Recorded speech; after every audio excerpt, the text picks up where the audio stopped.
Joe Ann Clack was born on August 23, 1943 in San Augustine, Texas, 2 years after her brother Robert.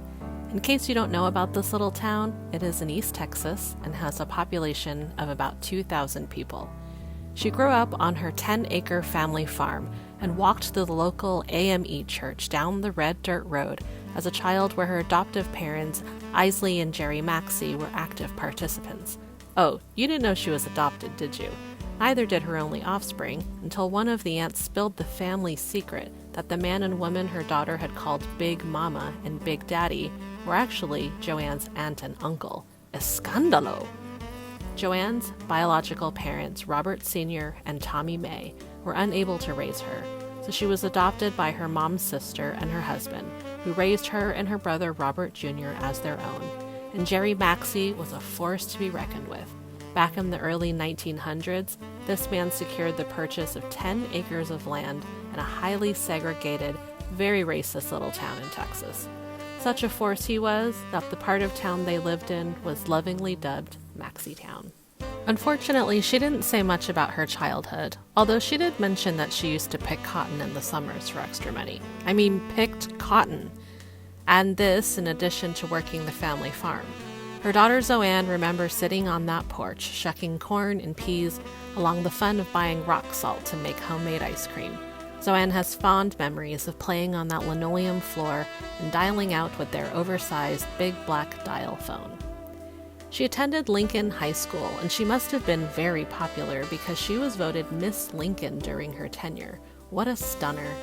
But instead of pursuing what obviously could have been a very lucrative modeling career, she instead left a promising farming future and headed off to Texas College in Tyler, Texas. It was there that she discovered and joined an organization in which she remained active for the rest of her life, Alpha Kappa Alpha Sorority Inc., Alpha Tau Chapter. She received a degree in education and her teaching certificate.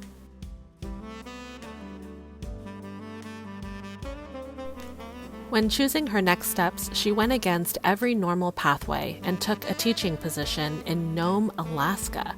She was the only black person in town, but loved her time there.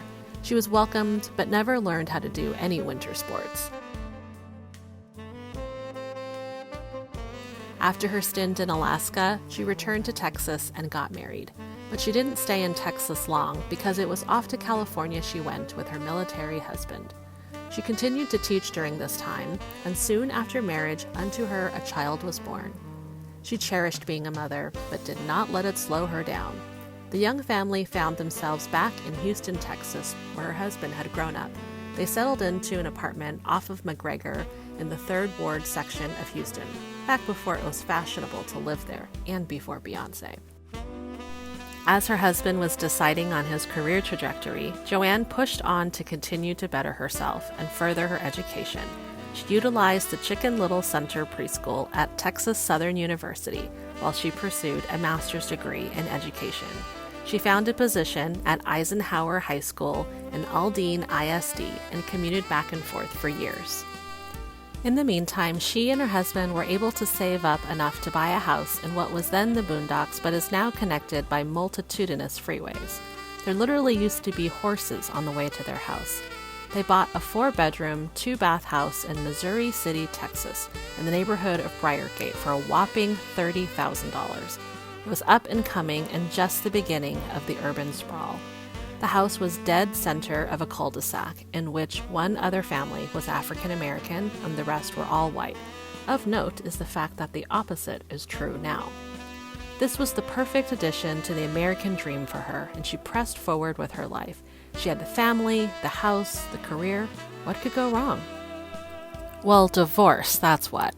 Matrimony was not to be the happy ending for her, as she divorced in 1978 after 10 years of marriage. But being a single mom in the late 1970s did not slow her down one bit.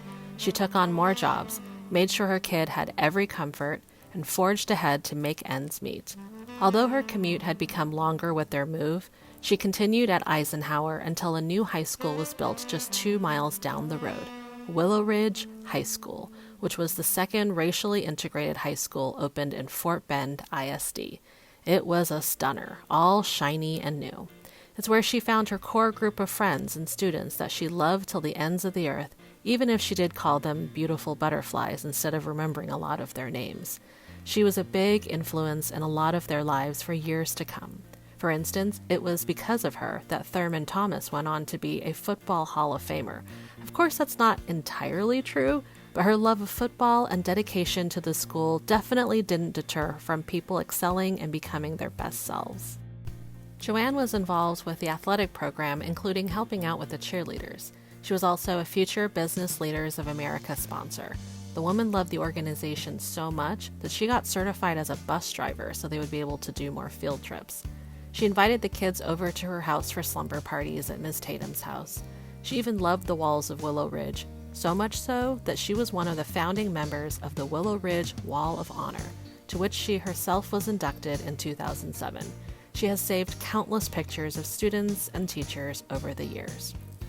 She loved being an educator, a mom, and a grandmother. She gave and gave, always putting others first. For instance, after her divorce, she kept the name Tatum because her daughter's last name was Tatum. Many of you know her as Miss Tatum or Miss Tate, or many of the other pet names she was given. She didn't change back to her maiden name until Joe Ann changed her name to match her mother's. If anyone was wondering, that's why she made the switch. She was always striving to be better, to expose her daughter to all the things she considered the finer things of life, like skiing. After the Westbury Church of Christ youth group taught her daughter to ski, she got a timeshare in Vail to make sure Joe Ann kept getting the privilege of going. And by the way, if anyone's looking for a timeshare, she went skiing every year the week after Christmas. And when I say skiing, I mean she never learned to ski. It was all for Joe Ann so that she would have that opportunity, but also maybe a little bit so that she could be fancy. Here's a little known fact. She was going to be called Mimi for her grandmother name, but chose May May instead. Partly, of course, because she didn't want the grandmother moniker, but partially because she discovered that May May is what they call grandmothers in France, and she wanted to be all fancy and Frenchy. She never got to travel to France herself, but in her lifetime, she was able to do a lot of cruises that allowed her to go all over the Caribbean and Mexico.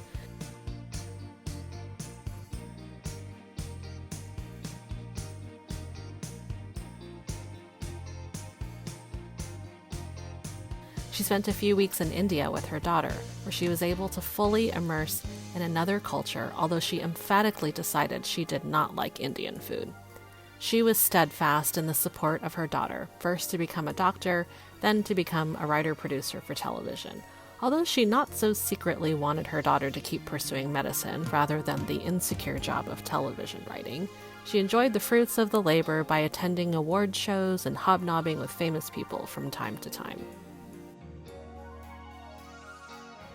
She retired in 2003 and had a blowout retirement party that was the talk of the town. Despite retiring, she kept very active in her city, county, and school districts. She continued with her political advocacy, working the polls, and being involved in various youth programs. She enjoyed many activities, including the Fort Bend Emergency Medical Corps, CASA Volunteer for the foster care system, Republican Women on the Go, Lions Club International, and volunteering at Bush High School. She kept up with family and friends alike. Unfortunately, she had to wait till very late in life to become a grandmother, but she did get to become a godmother to Drew and see him grow up. Despite being on borrowed time when she finally became a grandmother, she savored the time she got to spend with Thelonious and then Matisse and Sonata. Her face would always light up when she saw them, and she would spoil them like a grandmother should. She would give anything for them, except maybe her sorority.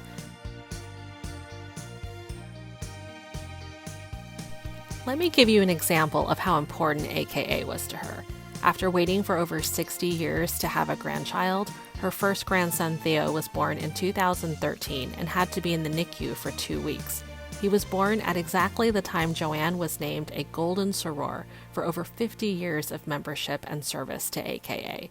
She figured her new grandson wasn't going anywhere, and her single mom, doctor-daughter was cool, so she went to her ceremony in New Orleans and had a blast. She loved the sisterhood, and it was an honor that not just anyone gets, and it was well-deserved.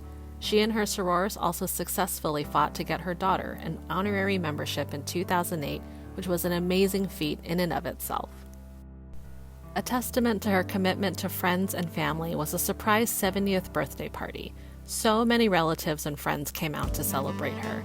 She was so grateful for the fellowship, the party, and the food. Little did we know it would be the last time for this kind of gathering, as her cognitive difficulties started soon thereafter.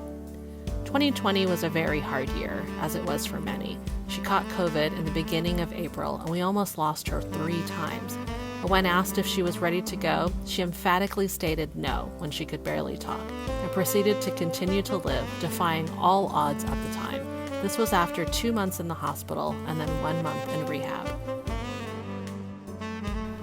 We will all remember her for her zest for life, her volunteer service and dedication and commitment to education, youth, friends, and family.